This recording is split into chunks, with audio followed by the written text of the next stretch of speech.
muito boa tarde, Santa Catarina. O Clube da Bola está na área aqui na ND TV Record. Um abraço para você que está sintonizando agora.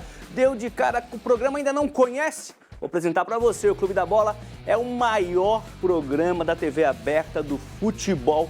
Tenho certeza aqui do sul do país. Um abraço especial para você que já estava com a gente, né? Já estava no Balanço Geral, na nossa programação. Seja muito bem-vindo. O Clube da Bola hoje cheio de novidades, hein? Campeonato Catarinense, claro que é o grande destaque do programa de hoje.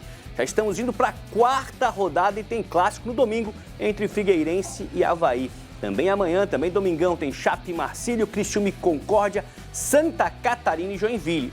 Hoje, 2 jogos, Carlos Renault e Camboriú, Barra e Brusque. O Cambura lidera o grupo A, o Figueira, mesmo com a derrota no meio da semana, lidera o grupo B. Tem Paulistão, tem futsal e, claro, a participação da galera. Ou da poltrona, manda um WhatsApp pra gente, 48 99191 4706. Vai aparecer na tela, já apareceu. Manda uma mensagem, vale uma foto aí das primeiras rodadas, você com a camisa do seu time, torcendo no estádio, torcendo em casa, curtindo o Clube da Bola. Ô Mancha, não tenho foto nova, mas tem uma foto do ano passado, legal demais, com a família uniformizada. Manda que a gente vai estar mostrando aqui no programa. Vale também comentário, uma pergunta para os nossos comentaristas, de repente uma reflexão sobre o ano que começou, 2026. Deixa eu apresentar o nosso time para esse primeiro tempo do Clube da Bola, direto do oeste do estado, Sérgio Badá Badalote, o Bédio Badagol, tá com a gente aí, animado, não animado. Quando a câmera focar ele, a gente vai ver no sorriso como está o humor de Sérgio Badá Badalote. Muito boa tarde, Badá. Olá, Marcelo Mancha, um grande abraço para você, os demais colegas, a todos que estão nos acompanhando. Vamos falar aí, claro, do Campeonato Catarinense, especificamente da Chapecoense e do Concórdia. Chapecoense esteve em Concórdia no meio de semana, ganhou por 2-1, a primeira vitória do Verdão no Campeonato Catarinense, vinha de um empate contra o Brusque aqui, uma derrota terrível para o Camboriú domingo lá em Florianópolis, uma atuação péssima do time do Dalpozo, mas conseguiu o resultado lá em Concórdia. Não jogou bem, não foi uma grande atuação, mas o importante era vencer e a Chapecoense cumpriu com a sua missão. E amanhã tem mais um jogo importante diante do Marcílio Dias aqui na Arena Condá. Badá fica com a gente aí no programa, batendo papo. Badá, eu já contei essa história aqui, mas tem gente que não ouviu, né? O telespectador, nossa audiência qualificada tá sempre em rotatividade. Não foi nesse clássico agora, foi ano passado, eu acho, que um amigo meu me falou: ah, mas esse clássico da salsicha não tem nada a ver. Eu falei: não faz. Não faz, que primeiro que não é da salsicha, é da linguiça e tem história pra dar depois, vai relembrar pra gente. Direto de Blumenau, Emerson Luiz, que tá de olho sempre em tudo. Da copinha que tá rolando aos 50, ao futebol master, ele acompanha tudo, tá sempre de olho e, claro, ligadinho nos times da região no Campeonato Catarinense. Boa tarde, Emerson. Boa tarde, Mancha, tudo bem? Um abraço a todos. Badá, Rafael, Cláudio, a você ligado, telespectador. De olho principalmente aqui no Alto Vale do Itajaí. O Santa Catarina, no fim, acaba representando a região do Vale, do Alto Vale, já que o Blumenau não tem representante na Série A. E o Santa venceu o Marcílio Dias, Mancha, com 2 jogadores a menos no segundo tempo. Eu fico imaginando a indignação do torcedor do Marcílio Dias perder um jogo desse em Itajaí para um time com 2 jogadores a menos. Mas foi uma vitória fundamental. Santa Catarina começou aí com 2 empates contra Camboriú, Concórdia, com desconfianças, mas agora parece que tomou o caminho da vitória e tem um jogo encardido pela frente contra esse Joinville também pressionado, Mancha. Legal, o Emerson continua com a gente pra gente bater muito papo sobre futebol. Vamos pro sul do estado, Rafael Niero tá com a gente hoje e não preciso dizer que é sempre uma alegria de receber aqui no programa. Rafael, boa tarde. Ô Mancha, boa tarde para você, para todos os amigos aqui do programa. Alegria minha estar com vocês aqui mais um sábado para a gente falar do Criciúma. As notícias não são boas para os lados do Criciúma aqui, Mancha, porque várias lesões, jogadores fora nesse início de temporada, começou o estadual com derrota, agora na última rodada não conseguiu também um bom resultado lá em Joinville, mas de momento aqui, vou trazer uma notícia que foi confirmada agora há pouco, né? O clube ainda não informou oficialmente, mas o Yuri Tanque, que fez o primeiro treino dele com o Criciúma, ainda nem foi anunciado, nem apresentado, teve uma lesão no tendão de Aquiles na última sexta-feira. Inclusive, nós acompanhamos esse momento, estávamos lá no CT acompanhando o treino quando aconteceu esta lesão. Mas, a princípio, deve ficar fora aí pelos próximos meses, não vai conseguir fazer a sua estreia tão logo pelo Criciúma, Mancha. Legal, o Niero também segue com a gente pra gente falar do Campeonato Catarinense. E fechando as apresentações, Cláudio Caticati está comigo nos estúdios aqui em Florianópolis. Doutor Cláudio Caticati, de olho no Avaí, de olho no Figueira, e descobri nesse papinho antes de iniciar o programa que já desfilou nas principais escolas de samba de Florianópolis. Esse ano tem desfile? Boa tarde. Tem desfile, não tem como. Boa tarde Marcelo Mancha, boa tarde ao Niero, ao Emerson, também ao Badá e a todos que nos acompanham aqui no Clube da Bola. A gente vai... Carnaval e futebol tem tudo a ver, né? E o clássico, amanhã, 6 horas da tarde, polêmicas à parte, o único clássico em Santa Catarina, a gente pode falar sobre isso ao longo do programa, e é o grande jogo da rodada. Já estava aqui o Rodrigo, o Pereira, Fenômeno, os nossos cinegras aqui, um havaiano, outro figueirense. Vai ter o que falar amanhã, Mancha. Legal, já te faço uma pergunta. O Vaguinho pro jogo com o Brusque, né? Disse que o gramado sintético e tal, ele ia poupar alguns jogadores. Não poupou tanta gente, mas acho que poupou 2 ou 3 posições ali. Depois tu explica pra galera. E pra amanhã? Rapaz, amanhã ele não tem como, né? Eu acho que ele errou no jogo em Brusque, desfalcou o time, desfocou o time para aquele jogo e agora vai ter que ir com força máxima.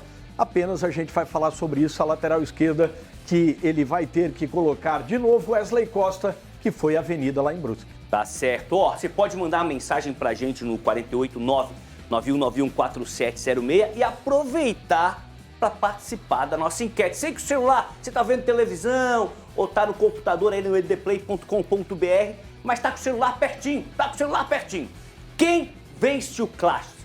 É hashtag Figueirense ou é hashtag Avaí com acento e tudo pro aplicativo computar o seu voto. Quem vence o primeiro clássico de 2026.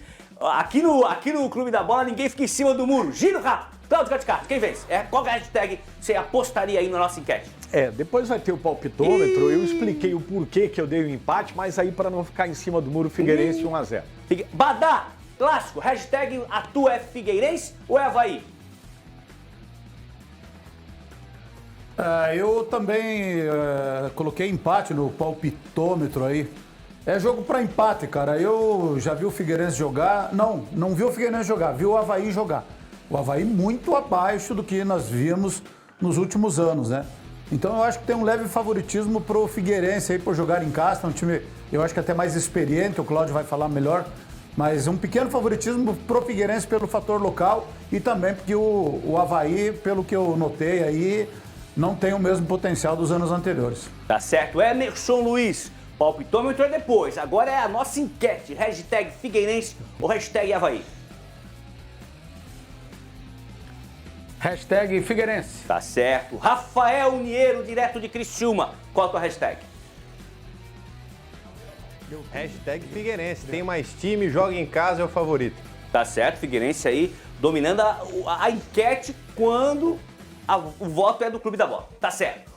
Tivemos gols bonitos na terceira rodada, separamos 3 para os nossos comentaristas e a galera de casa também apontaram o mais belo, o mais bonito. Primeiro gol que a produção separou da vitória do Santa Catarina diante do Marcílio Dias, 1-0. O gol do Beto, que não é o nosso Beto aqui do estúdio, mas é o Beto do Santa Catarina.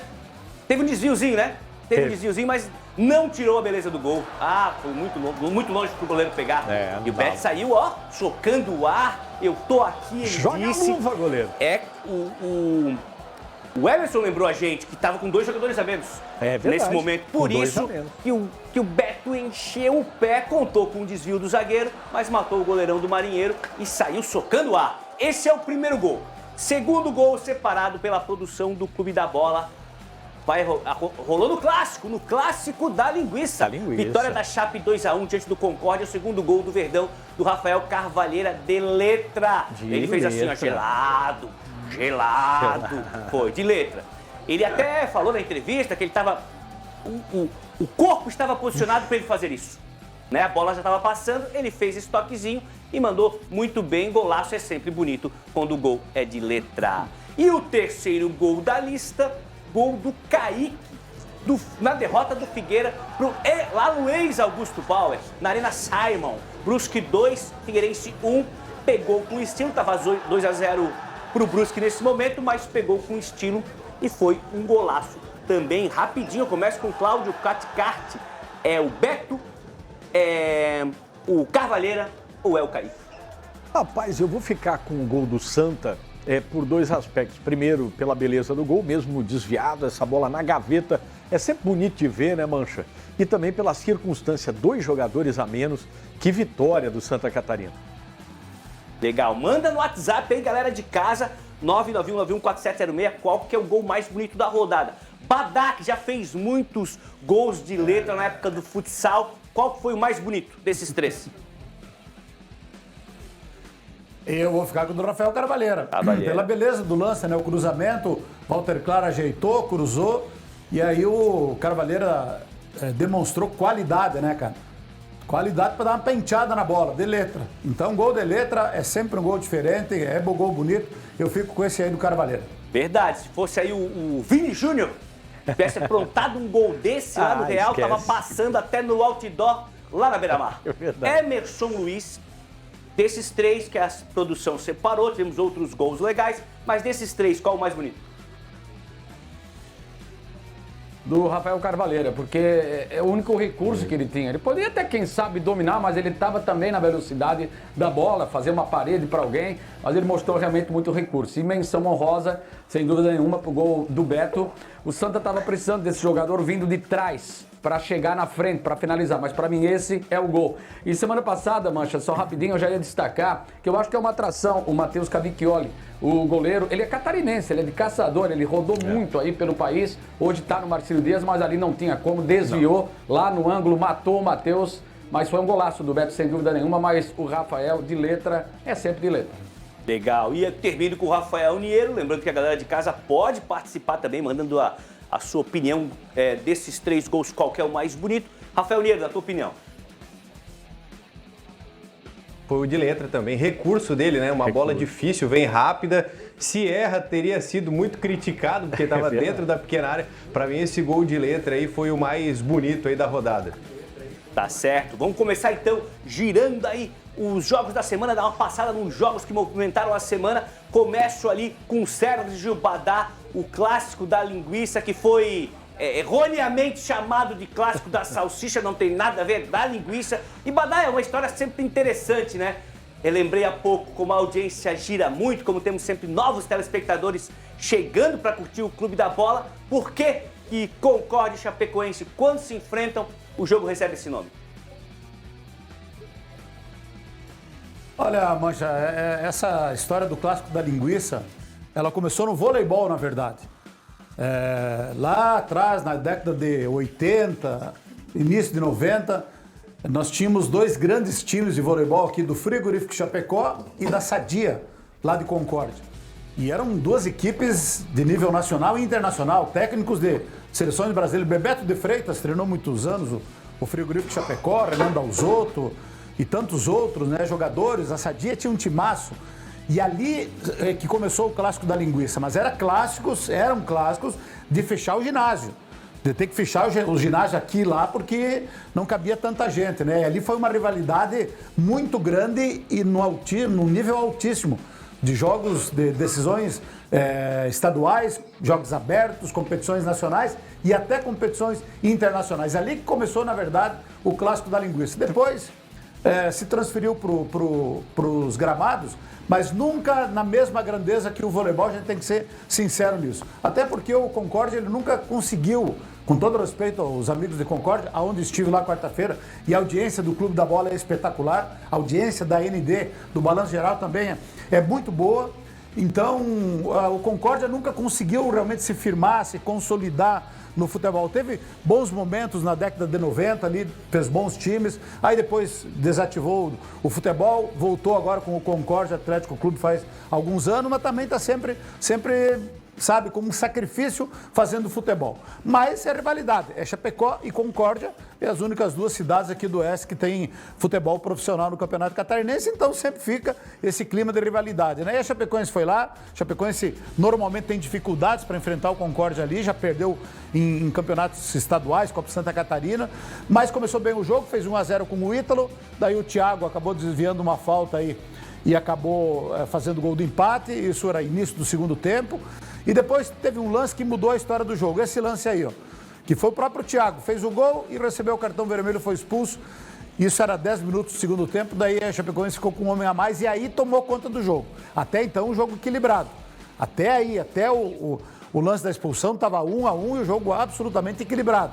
Gilmar Dal Poço tem a sua característica, faz o gol no adversário e dá aquela recuada, vem marcar atrás da linha da bola, às vezes colocou 11 jogadores no seu campo de defesa esperando a bola longa para o Ítalo, mas o Concórdia marcou bem. Mas aí quando ficou com um homem a menos, ficou tudo mais difícil para o Concórdia, a Chapecoense cresceu no jogo, fez 2-1 com o Carvalheira, poderia ter feito o terceiro gol, teve duas ou três oportunidades, daí ficou mais fácil a missão da Chapecoense. Tinha a obrigação de ganhar, porque se criou um mal-estar depois da derrota para o Camboriú e da maneira que perdeu para o Camboriú. Tanto é que teve reunião, comissão técnica, departamento de futebol com os jogadores, né, para que o time tivesse uma reação, porque o comportamento do jogo lá contra o Camboriú desagradou a todo mundo. Então o time reagiu, conseguiu a vitória, conseguiu os 3 pontos. Tecnicamente não foi uma boa atuação, todo mundo sabe que tem que evoluir, é apenas o terceiro jogo. Alguns jogadores contratados estão gradativamente entrando no time, então o importante era o resultado, ele veio, ele conquistou. A Chapecoense está buscando os resultados no Campeonato Catarinense e ao mesmo tempo preparando o time, porque dia 28 já tem a estreia contra o Santos na Série A, né? Então tem muito trabalho pela frente o Gilmar Dal Poço para ajustar a equipe, para buscar os resultados no estadual e para chegar bem preparada para a estreia contra o Santos. Legal, a gente vai seguir o giro, mas uma imagem aqui me chamou a atenção, que foi o Badá ali segurando o celular. Badá, a galera de casa sabe, né, o algoritmo, como é que ele funciona. Você vai procurar para comprar um tênis, tá aí, ó, a foto chegou antes. Que isso? Como o algoritmo sabe que eu tenho um carinho especial por Sérgio Badá, ele me lançou essa lembrança essa semana. E eu fiz questão de trazer aqui no programa para mostrar pra galera. Badá, faz a pose aí, que vou fazer um aqui lá. Faz a pose aí, ó. Não, essa... A pose com o telefone. Agora, aquele ali era melhor do que esse, viu? Esse aqui é bem jaguarinho, bem canela seca. Mas esse ali era bom, cara, só que não era meu. Isso aí eu peguei emprestado do dono da rádio para tirar foto. E eu tava ligando pro Mancha. Mancha, me dá umas dicas aí. Como é que eu tenho que trabalhar no Clube da Bola? Como é que eu tenho que me comportar? Me ensina que eu preciso de umas dicas aí para mim chegar com tudo no Clube da Bola. Eu tava falando com o Mancha nessa ligação aí, para ele me dar as dicas, me ensinar como que eu tinha que fazer aqui no Clube da Bola. Essa aí é a história dessa ligação aí. Que legal, Badá. É legal, né, quando foi a rede social que me trouxe essa lembrança, eu separei a foto, porque o algoritmo sabe que eu sigo meu ídolo, tô sempre lá olhando os posts dele, lendo os comentários que ele faz, os vídeos que ele coloca, as fotos que ele posta. Então o algoritmo me lançou essa foto, tá aí, legal demais. Não sou especialista em moda, aliás, quem manja muito aqui no programa é o Emerson, mas na moda, no style e na Cuts tá melhor hoje em dia. Pode apostar, Badá. Muito mais legal hoje em dia. Vamos seguir? Camboriú e Barra, como hoje o Kaká não tá com a gente, eu vou lançar essa pro Emerson Luiz. Cambura venceu mais uma e assumiu ali a ponta do Grupo A, é o líder. Jogo que a galera tá vendo foi no Scarpelli, né, Emerson? Sim, logo aos 4 minutos esse gol saiu. O Camboriú, ele tá surpreendendo muito, Mancha, porque a gente não dava nada pro Camboriú, porque ele tava quietinho, mas é bom lembrar que ele começou a trabalhar em dezembro. Ele tem uma parceria com o time de Portugal, o Portimonense, e o elenco foi para lá fazer uma curta, mas uma importante pré-temporada. Ganhou experiência com isso, ganhou cancha. Por que a gente não dava nada? Porque o Camboriú ele sempre correu por fora e tem um fator local que pesa bastante. O Camboriú não joga no Roberto Santos Garcia, o Robertão, que não tem um estádio adequado para a Série A do Campeonato Catarinense. E por conta de uma discussão, de briga política, não joga em Balneário Camboriú, onde o Camboriú fez aquela bela campanha recentemente, foi vice-campeão estadual, ficando atrás do Brusque. Aí treina em Imbituba e desta vez, depois de acordo com o Figueirense, está jogando no estádio Orlando Scarpelli. Essa torcida aí é guerreira.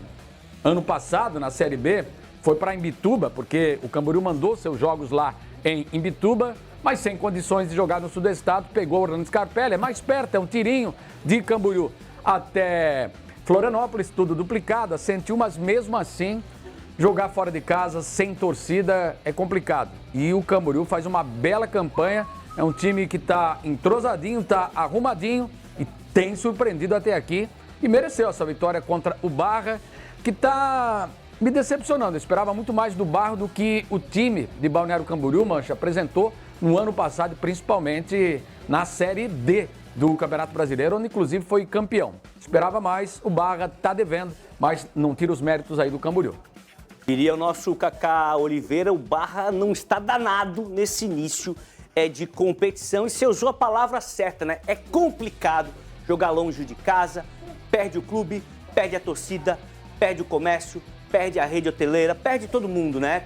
A cidade se envolve com o jogo, abraça o time e o time, mesmo com a distância não sendo tão longa de Camboriú até Floripa, né? Pega a BR ali, é praticamente uma reta, mas é mais difícil, né? Do que estar na sua cidade curtindo o jogo, levando a família, enfim, é complicado. Cláudio Caticarte, doutor Cláudio Caticarte, o Avaí venceu 1-0 o Carlos Renault no meio da semana, teve VAR e tal, mas o que importa é que são os 3 pontos pro Leão. É verdade. Sabe que para o balanço geral, a gente falando sobre esse jogo, eu saindo de casa, eu tenho um vizinho, né? O Carlos é havaiano, rachado. Ele assim, Cláudio, que jogo maluco, né? E realmente foi um jogo em que o Avaí teve mais posse de bola, 60 contra 40. O Avaí finalizou 15 vezes contra 5 da equipe do Carlos Renault, mas incrível que no final do primeiro tempo, se terminasse 3-3, não seria nada de anormal. Menos de 2 minutos, o Carlos Renault teve uma chance de uma saída de bola errada do Avaí e o Matheus Campos acabou perdendo o gol. Em seguida, o Thalisson perdeu 2 gols para o Avaí na sequência, um incrível, na cara do goleiro. Então, muitas oportunidades, viu, Marcelo Mancha? E o Avaí não teve a efetividade nas chances que teve, da mesma forma a equipe do Carlos Renault. Agora, nos números, o Avaí foi muito superior, mereceu a vitória. Do meio para frente, o Avaí tem muito bons jogadores, viu? Esse Daniel Penha, que pertence ao Atlético Mineiro, veio do futebol chinês, estava no exterior desde 2016. O último clube que ele disputou aqui no Brasil algum campeonato foi pela equipe do Confiança de Sergipe e está demonstrando jogador com muita qualidade. Aliás, vi nas redes sociais do jogador, né, no bastidores desse jogo contra o Carlos Renault, a esposa dele teve câncer, então ele falou sobre uma situação bem emblemática, né, interna, familiar, e o jogador de muita qualidade. Não entendi para esse jogo por que o técnico Cauã de Almeida, né, poupou o Pedro Cuiabá, que tem uma característica muito melhor para esse meio de campo, com bola no pé, fazendo essa transição, né, do meio de campo para o ataque, que o Gugel, que jogou, é um garoto que foi contratado ano passado para a disputa ainda da Copa Santa Catarina, e ele tem uma característica mais burocrática, de um volante mais marcação, mas que não tem esse jogo vertical pensado para o gol, né, para jogar mais ofensivamente. O Pedro Cuiabá é o jogador titular da posição. Se entende que é um jogador que teve uma lesão, né, ainda quando estava no Caxias no ano passado, não joga desde agosto, não jogava, né, desde agosto do ano passado, mas foi muito bem, principalmente em Criciúma, inclusive com finalizações, etc. Mas o Avaí precisa corrigir esse lado defensivo, é isso que preocupa para o clássico, inclusive amanhã, Cauã de Almeida, que não estará à beira do gramado, ele foi expulso nesse jogo por reclamação, né? O árbitro, você pediu para o zagueiro Baldini cair ali para fazer cera, e ele acabou elogiando a mãe do árbitro, está na súmula, foi expulso, está fora do clássico. E o grande mistério, viu, Mancha, é ele acertar esse sistema defensivo do Avaí, que quando perde essa bola no campo de ataque, sofre bastante. E jogadores no 1 contra 1, no mano a mano, como a gente gosta de falar aí na cultura do futebol. Como é que foi não sei se o Rodrigo Teodósio está aqui no estúdio com a gente, se ele lembra o nome do jogador que fez gol da base ali. Claro, se ele não souber, é o Baldini, né? Baldini, grande Baldini. O Baldini, né? Eu tava acompanhando, eu gosto do torcedor. Primeiro gol dele. Primeiro gol dele, como profissional. Eu tava ouvindo, sou raiz, tava ouvindo no radinho, né? A narração do nosso amigo Pepeu. E acabou o jogo, o Pepeu já falou, pega aí o Baldini na saída pra gente pegar a emoção dele e tal. Daí o Baldini assim, ó, falou pro repórter, não, eu vou ali e já volto. Disparou. Tava um pouco envergonhado, tá tão habituado aí com as entrevistas, já foi pro vestiário e não voltou mais. Mas ele não é pago pra falar, é pago pra jogar e pra fazer gol. E fez o gol dele ali, legal demais. Niero, e o Criciúma? Niero, como é que foi esse jogo da semana aí? Um jogo grande, hein? Clássico, né? Há quem diga que é o maior clássico de Santa Catarina, das duas equipes aqui do Sul e Norte, o clássico Norte-Sul aí que movimentou, portanto, essa semana, né? Foi um jogo pobre, viu, Mancha? Pobre tecnicamente, poucas oportunidades, a gente tá vendo ali os lances da partida e vocês vão perceber que são pouquíssimas chances, aquelas reais, claras de gol realmente, né? O Criciúma, ele não conseguiu se encaixar ainda em 2026, o Eduardo está com bastante dificuldades, principalmente no ataque, né? Perdeu o jogo para o Marcílio Dias sem fazer gols, depois venceu o Avaí em casa 2-1 e agora teve mais este empate 0-0 contra o Joinville. A gente esperava um Criciúma melhor, até porque foi mantido aí pelo menos 80% do elenco, né? Até começou a trabalhar um pouco mais tarde o time do Criciúma, mas por ter mantido boa parte do elenco, a gente acreditaria que estaria com um entrosamento melhor, digamos assim. E o Eduardo tem encontrado problemas principalmente no ataque. O time não tem feito gols, não tem criado boas oportunidades, tanto é que o Nicolas, por exemplo, que foi utilizado praticamente como titular na temporada passada em quase todos os jogos, exceto aquele momento que ele teve aquele choque de cabeça contra o Vila Nova, se não me falha a memória, e daí depois daquele ele ficou alguns dias afastado e tal, e não conseguiu mais voltar à sua plena forma, está no banco de reservas, não foi utilizado ainda como titular. O Vagninho ganhou a posição, mas também não tem agradado nem ao torcedor e nem ao Eduardo Batista. O Vagninho, ele joga em várias funções, inclusive, né?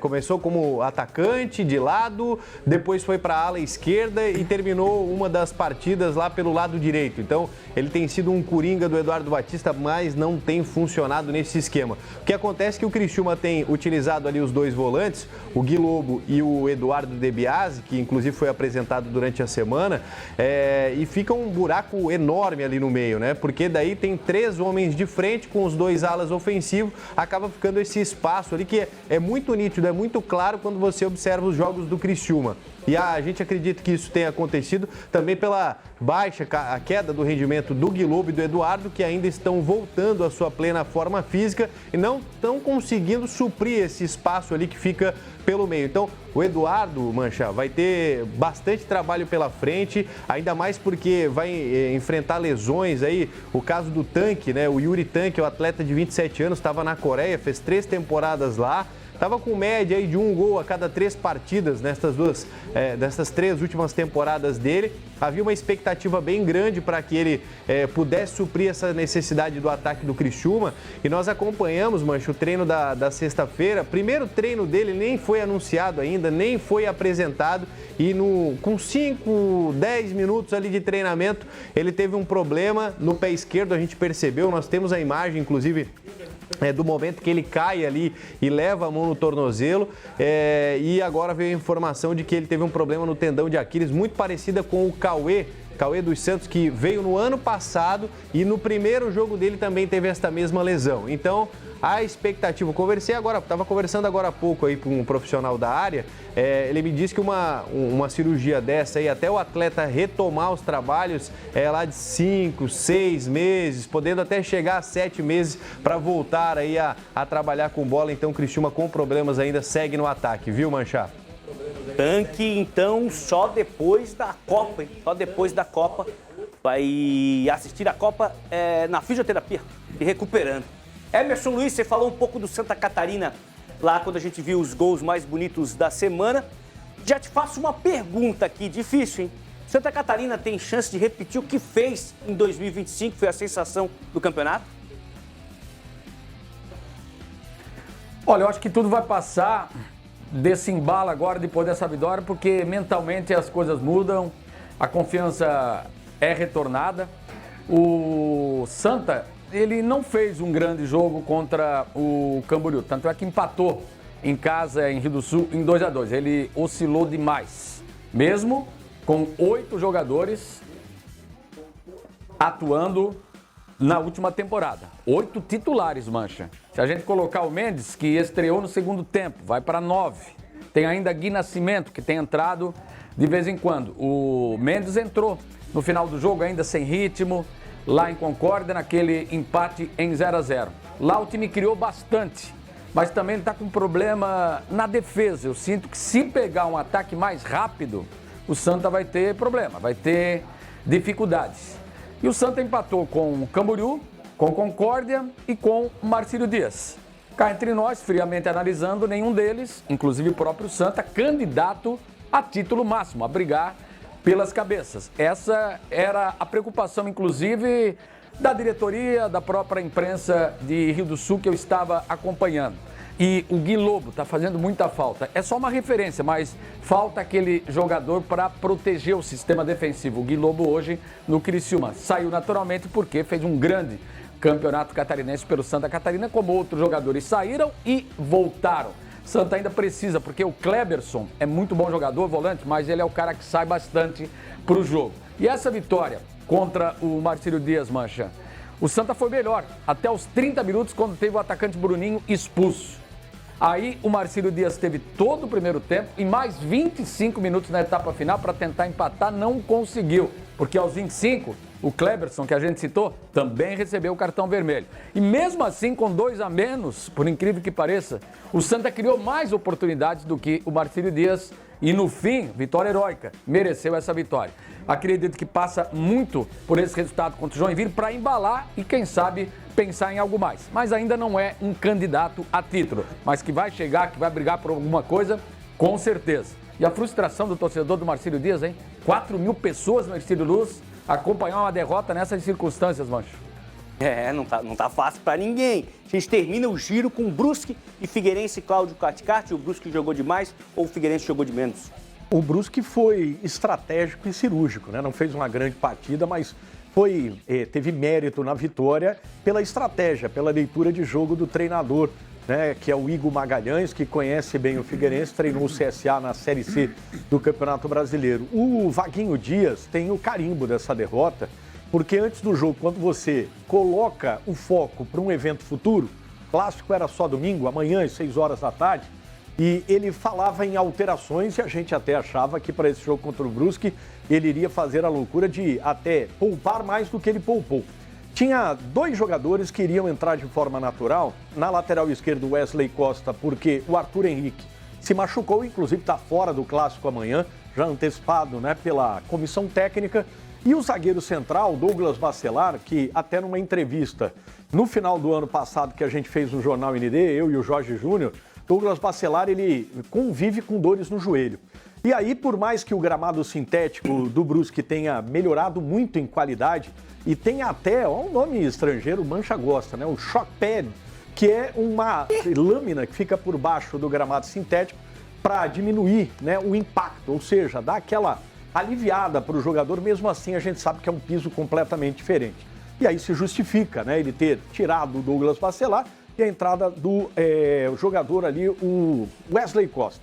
Agora, não se entendeu porque o Anderson Conceição não tinha necessidade de poupar, e é justamente o jogador que poderia dar a proteção ao lado esquerdo ao Wesley Costa, que foi a avenida onde o Brusque fez os 2 gols, e o Brusque, além dos 2 gols, administrou bem a partida. O Figueirense não conseguiu, né, tirar aquele ferrolho 5-4-1 que fez o treinador da equipe do Brusque, o Igor Magalhães. E só no segundo tempo, com a entrada do Dudu, o meia, que começou a criar mais no meio de campo da equipe do Figueirense, e a entrada do Kaique Morena, que o Figueirense diminuiu e teve chance de empatar. O Wesley Costa perdeu um gol incrível, na cara do gol, né? E aí a derrota acabou sendo construída nesse sentido, né? Você desfalca o time e desfoca, né? Porque você coloca toda a atenção para um evento futuro, que era o clássico amanhã. Aí esses 3 pontos vai fazer falta lá na frente, mesmo que o Figueirense tenha se recuperado no jogo e quase tenha até empatado a partida, viu, Mancho? Claudio, só para a gente terminar o giro, pelo que eu ando lendo, pelo que eu ando ouvindo, pelo que eu ando assistindo, o futuro, talvez próximo, proíba o gramado sintético? Olha, tem um levante, até importante que você tenha falado isso, é que o Flamengo, no final do ano passado, quem acompanhou, fez um levante para o extermínio, né, do uso do gramado sintético. Na Série A do Campeonato Brasileiro serão 5 gramados, entre eles a Arena Condá, e há um levante muito forte nesse sentido. O projeto do Flamengo ficou para ser votado esse ano, tiraram do ano passado, que ainda ia terminar os campeonatos, e a ideia é que até 2027 não tenha mais nenhum gramado sintético no futebol brasileiro. Na Europa, já as grandes ligas não têm gramado sintético, né, e a gente não viu ainda em Copa do Mundo esse gramado sintético. E todo mundo, né, que jogou ou milita no futebol sabe que tem uma diferença significativa. Apesar de, isso é importante a gente falar, a Arena Condá é um dos melhores gramados sintéticos do Brasil, inclusive atletas elogiando. Eu sou da opinião, viu, Mancha, que tem que padronizar. Se é tudo gramado natural, porque tem muito gramado natural muito ruim aí pelo Brasil inteiro, né? Então que tenha um padrão de qualidade de gramado natural. Se são todos sintéticos, tem a ter o padrão, por exemplo, da Arena Condá. Se cabem os dois, tem que ter padrão para os dois, porque o futebol, ele precisa de bons gramados para ter bons jogos, o entretenimento, né? Então tem gramados sintéticos ruins, o próprio técnico do Palmeiras reclamou do gramado sintético do Allianz Parque. Então que tenha padrão de qualidade. Lá tá muito show, né? Rolando muito show direto, não sei se deu uma prejudicada no gramado. Badá, pergunta até não tá fora do contexto, mas não sei se já passou por aí uma possibilidade do Flamengo, não vou jogar na Arena, porque a Arena é o gramado lá, não é natural, nós vamos vender esse jogo lá pro Centro-Oeste. Tem disso, né? Flamengo tem disso. Não, mas se não quiserem vir jogar, daí perde. Daí é WO, daí é 3 pontos para Chapecoense. Se não quiserem vir, tá tudo certo, fiquem à vontade para não vir. Mas vão ter que vir. Vão ter que vir. Gramado sintético aprovado pela FIFA. A FIFA, certificado da FIFA. Quer reclamar, vai lá na FIFA. Reclame com a FIFA. Aqui vão ter que vir jogar. Gramado da Arena é bom, para mim é o melhor do Brasil. Eu vejo muito gramado sintético aí. É melhor do que o do Atlético Paranaense que estão trocando, é melhor do que o Allianz Parque que estão trocando, é melhor do que o Newton Santos, é melhor do que o do Atlético Mineiro. O que se compara ao da Arena Condá é da Arena Barueri, que é bom também. Esse do Brusque aí também ficou bom, mas o investimento aqui foi maior. Tem esse shock pad, tem outras tecnologias que foram implantadas aqui. Todo mundo que vem jogar aqui elogia, ninguém se queixa. Não tivemos lesões até aqui em função do gramado sintético. É um gramado macio, a bola rola bem, não tem impacto. Eu já conversei com jogadores da Chapecoense sobre o pós-jogo, a recuperação, mesma coisa que gramados naturais duros, secos, que é difícil de jogar. Então é aquilo que o Cláudio falou, tem que colocar qualidade. E aqui tem qualidade. Todo mundo que veio até aqui, aí claro, aí às vezes perde o jogo, porque o gramado é mais rápido. Aí é show de perdedor. Mas o que o gramado tem qualidade para oferecer qualidade para os dois times jogar, isso aí até agora ninguém discutiu. Legal, Badá, já vou até preparar a frase, né? Começar de frescura, eu vou dizer, Liga pra FIFA. Tem essa, eu ia dizer outra, mas tem essa. Primeiro, liga pra FIFA. E outra que eu vou dizer, aqui tem shock pad, meu amigo. Não é fraco, não. Olha só, já que estava falando de Chapecó, nosso querido Florão, Eduardo Florão, preparou pra gente os lances mais curiosos da última rodada. Fez um top 5 aí, vamos conferir. Você piscou e a primeira fase do Catarinense já tá na metade. A coisa tá tão rápida que já teve clube que trocou de treinador. Por isso, a gente separou 5 momentos da semana para quem ainda tá curtindo as férias e tá desligadão do estadual. O Jack demitiu o Leandro Senna depois de 2 jogos. Tudo bem que foram 2 derrotas, mas é pouco tempo, né, gente? Christian de Souza chegou e empatou na estreia contra o Criciúma. Tempo foi o que teve o VAR do jogo entre Avaí e Carlos Renault. Rafael Trace demorou 3 minutos para confirmar o que o auxiliar já tinha marcado em campo. Impedimento do atacante Maurício Garcês. Só não fez falta porque Baldini marcou de cabeça. Mas o goleirão, hein? Não foi uma boa semana para os guapos. O Igor Gabriel deu bobeira demais no segundo gol do Brusque na vitória sobre o Figueira. Impressão minha ou tá faltando aderência nessas luvas aí? Sorte da Chape e do Rafael Santos que o chute do Pet foi para fora. É teste pra cardíaco, amigo. A Chape venceu o Concórdia no famigerado Clássico da Linguiça. Qualquer hora dessa a gente explica por que desse nome. Importante é que o Carvalheira fez esse golaço de letra. Foi sem querer? Foi querendo, como eu falei. Eu acho que era o único jeito de eu conseguir... Eu fiquei de costa, né? Então era o único jeito de eu conseguir chutar ela pro gol. Ah, Carvalheira, pra cima de nós? Por querer foi esse golaço do Beto na vitória do Santa Catarina sobre o Marcílio Dias. Tudo bem que desviou ali no caminho e foi na gaveta, mas não impediu o Beto de meter a marra. Mãozinha na orelha e tudo. É quase um desabafo, porque nessa altura o time de Rio do Sul estava com 2 jogadores a menos em campo. A Águia do Vale ainda não perdeu na competição. Será que vai repetir o feito do ano passado e ser a sensação do campeonato? Legal demais, Florão. Parabéns à edição também da matéria. Ficou muito legal e já explicamos, né? O Badá já contou a história do Clássico da Linguiça. Seguinte, 48 99191 4706. Manda sua mensagem pra gente. Vale uma foto, vale uma pergunta pros comentaristas, vale um palpite pros jogos do final de semana. 2 jogos hoje, 4 amanhã. E vamos dar uma olhadinha, participa também da nossa enquete. Quem vai vencer o primeiro clássico da capital do ano? Hashtag Figueirense ou hashtag Avaí? Figueirense tá vencendo, hein? Vencendo a enquete. 58,3 contra 41,7 do Avaí. Essa é a primeira parcial, daqui a pouco a gente passa outra. Então, com cenas da dupla da capital, a gente vai pro intervalo e volta para falar mais da rodada do final de semana, 4ª rodada do Catarinense. 2 jogos hoje, 4 no domingo. É rapidinho.